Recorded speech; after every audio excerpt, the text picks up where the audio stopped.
Of you. मैं आज आपको पहले तो ये आपको बताना चाहता हूँ कि मैंने जो आपको दो पहले वीडियो पढ़ाए हैं, दो वीडियो में पढ़ाया है बुद्धि, उनमें मुझसे थोड़ी सी त्रुटि डेट की जो डेट है वो 5 की जगह 4 पड़ गई थी, तो उसके लिए सॉरी। फिर आज मैं आपको नया चैप्टर पढ़ाने जा रहा हूँ। ये भी चैप्टर आपकी सत्री एग्ज़ाम के लिए बहुत इम्पॉर्टेंट चैप्टर है। और उस चैप्टर का नाम आपने देखा होगा, नरेंद्र मोदी को आपने देखा है, आपने टीवी पर, या आपने डोनाल्ड ट्रंप को, या अपने स्कूल में टीचर्स को, सब, और या अपने मित्रों को आपने देखा होगा। सबका कुछ ना कुछ अलग व्यक्तित्व होता है। तो हम बात कर रहे हैं आज व्यक्तित्व यानी पर्सनालिटी क्या होती है। अगर इसके हम शाब्दिक अर्थों में जाएं तो पर्सनालिटी जो है, व्यक्तित्व अंग्रेजी के पर्सनालिटी शब्द से मिलकर बना है। पर्सनालिटी शब्द लैटिन भाषा के पर्सोना शब्द से मिलकर बना है, जिसका अर्थ होता है मास्क अर्थात नकाब। ये रंगमंच की दुनिया में पहले यूज हुआ करता था।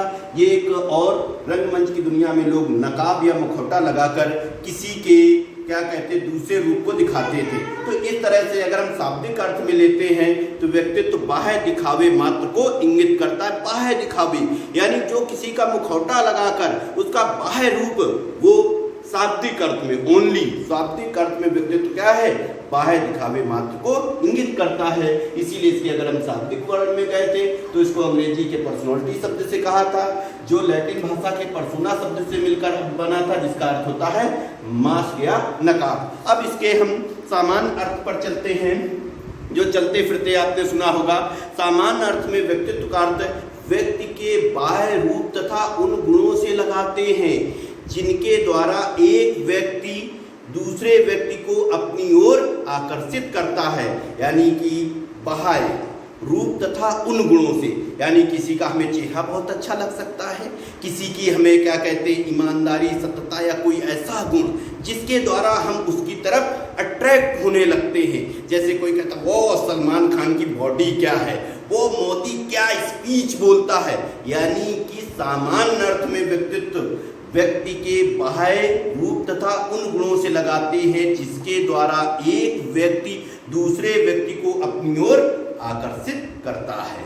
अब हम दूसरे नेक्स्ट पर चलते हैं, फिलोसोफर व्यू से, यानी दार्शनिक दृष्टिकोण से व्यक्तित्व क्या होता है। तो दार्शनिक दृष्टिकोण से व्यक्तित्व की अगर बात करते हैं तो व्यक्तित्व आत्मज्ञान का दूसरा नाम है। यानी कि आत्मज्ञान का दूसरा नाम है, यानी यह पूर्णता का आदर्श है। यानी आत्मज्ञान, अपने आप को, सेल्फ की अपने आप को जानना, अपनी पूर्णता को जानना।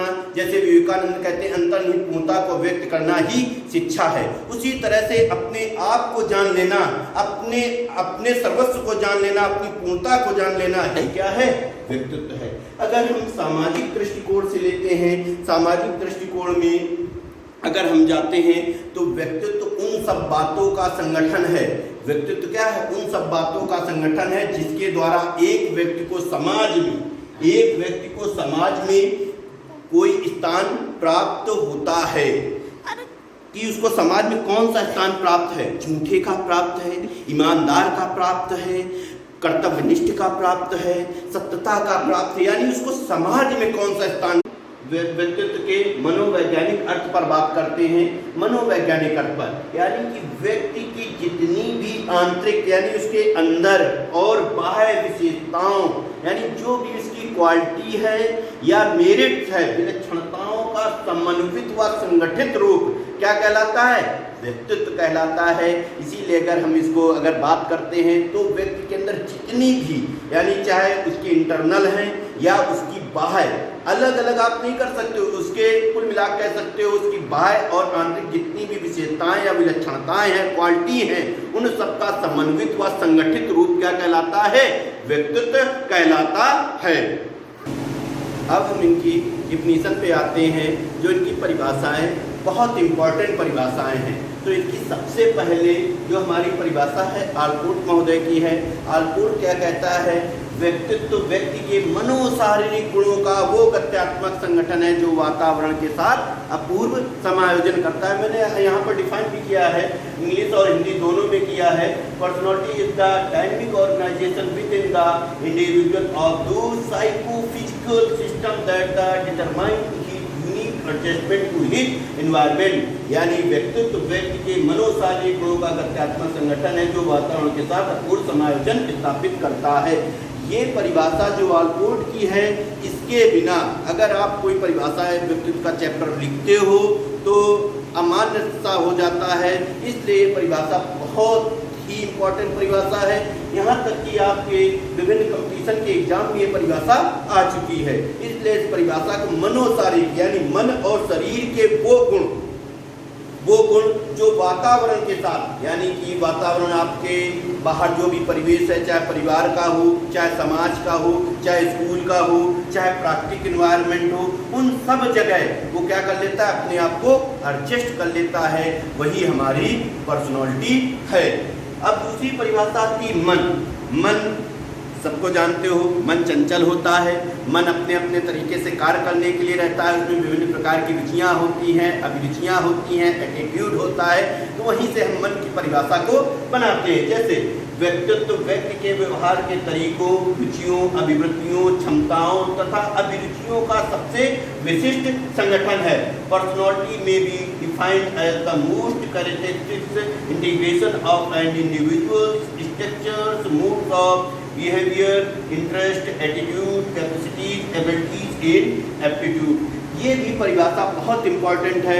ये भी आपके एग्जाम में आ चुकी है। तो इन दो परिभाषाओं में आप अपने बीएड के सत्रीय एग्जाम में ऑलपोर्ट की परिभाषा को जरूर से जरूर याद रखिएगा। ठीक,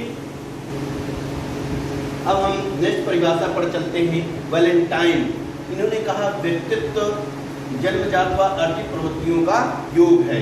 personality is the sum total of इनेट and acquired disposition, यानी कि व्यक्तित्व जन्मजात यानी जो जन्म लेता है और जो समाज से या वातावरण से जो अपनी प्रवृत्तियों को अर्जित करता है, इन सबका योग ही क्या है, व्यक्तित्व है।